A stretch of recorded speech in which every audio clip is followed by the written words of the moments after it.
Good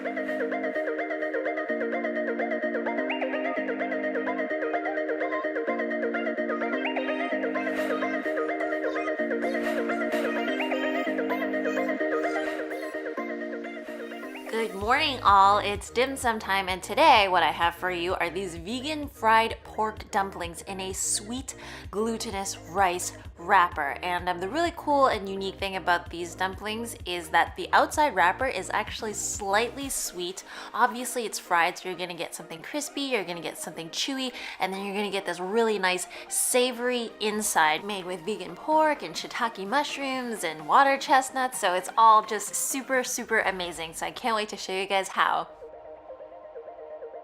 Alrighty, so this recipe makes about 12 dumplings, so I'm going to start off with 1/3 of a cup of wheat starch, and that just gives the wrappers a nice kind of structure going. And then to that I'm going to add 1/4 cup of sugar and also a little bit of boiling water. So recipe is going to be down below, and the boiling water is going to help dissolve that sugar.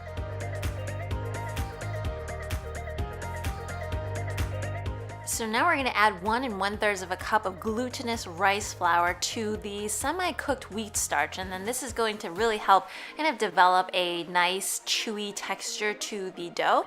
And to that I'm going to add 1/4 cup of vegetable shortening. Typically it's lard that's used, but I'm going to be using shortening today, and then really just taking a fork and treating it kind of like a pie dough and cutting that shortening in. Finally, I'm going to add about 1/2 cup of cold water into this mix and really just bringing the dough together. So it's good to start kneading the dough with your hands, because then you can feel whether it will need a little bit more water or not, just to, kind of bring it together. I will say for this dough, because we're not really rolling it on the surface, everything is going to be done in the palms of your hands, really. I would say err on the side of it being slightly wet rather than it cracking later on. Okay, so onward to the filling. Here I have 1 cup of the beef crumbles. I'm going to add in 1 tablespoon of Chinese rice wine to that, a little bit of garlic powder and pepper, and then also a little bit of salt. So all of this, the recipe is going to be down below. You just basically put it all together. So I added 1 teaspoon of sesame oil, and I'm just trying to marinate the beef because it doesn't have a lot of flavor just yet. So in a pan, over probably like medium-high heat, I have some carrots, shiitake mushrooms, a little bit of the vegan shrimp, and then water chestnuts. And then I'm adding 5 spice and sugar to that. So on the side, I have a mix of some oyster sauce and then also 2 teaspoons of cornstarch with a little bit of water, and that's just going to help me create a nice sauce and to thicken everything up. So I'm just going to put that in right now. Probably turn down the heat to about medium just so that things don't burn or whatnot. And then just pour in your beef crumbles. And you're not really looking to cook this too much. I'm just trying to get all of the flavors to kind of like mesh and develop good flavors. So probably just 2 to 3 minutes on that, and then put it into a bowl and then have everything cool down. So the last thing I do is I take about 2 stalks of green onions and then I chop them up, and I add them last because I don't want to cook them. It gets rid of some of that nice bright green color and also that fresh flavor. So add it to the mix, stir it around, and then you are all set for the filling.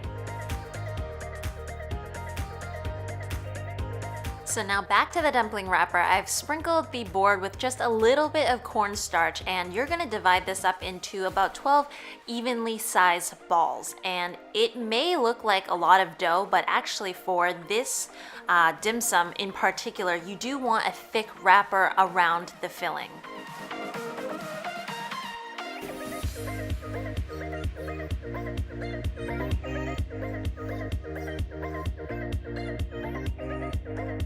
So remember how I said at the beginning that you want to err on the side of probably slightly more moist than not. So this is really the time when you can really kind of gauge that. So everything is going to be done in your hands because this dough kind of crumbles. It's a little bit sticky, so put everything into your hands. If you find that it cracks like this, I actually put a little bit of water on my hands and kind of re-moisten the whole thing so that really the whole thing is malleable and it's not cracking. So basically I fill it with about 1 tablespoon of the filling, and you're just kind of making like a normal dumpling. You're just folding it into a crescent, half moon, and then after you get to the half moon, you can kind of shape it further with the shape that you want. And it's usually kind of more ovalish, and it's a little bit like a football.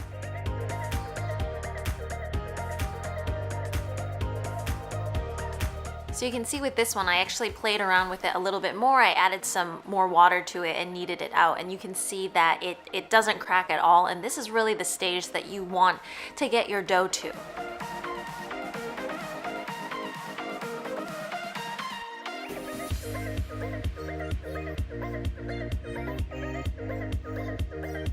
Alright, so I have some oil here. I'd say like medium-ish high heat. You do want a steady bubble forming once you put in the dumplings, and for some reason these dumplings just have a tendency to just sink way down to the bottom, so you have to kind of be careful, kind of whoosh it around a little bit just to make sure that the dumplings don't stick to the bottom of the pan.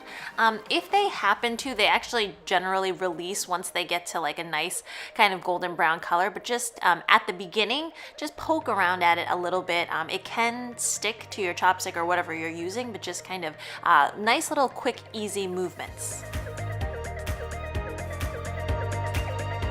So I'd say that these guys took about 3 to 4 minutes, so like 2 to 3 minutes each side, and then afterwards they turn out looking like this. Just make sure to put them on some paper towels afterwards, otherwise it can get a little bit greasy, but you can actually see they are just a little bit crispy on the outside, and they're actually somewhat squishy and soft as well because of that glutinous rice layer, and it's just so neat because it's a sweet outside wrapper, and then the inside you get carrots and shiitake mushrooms and the beef crumbles, and it's just nice and savory and really the perfect juxtaposition against each other.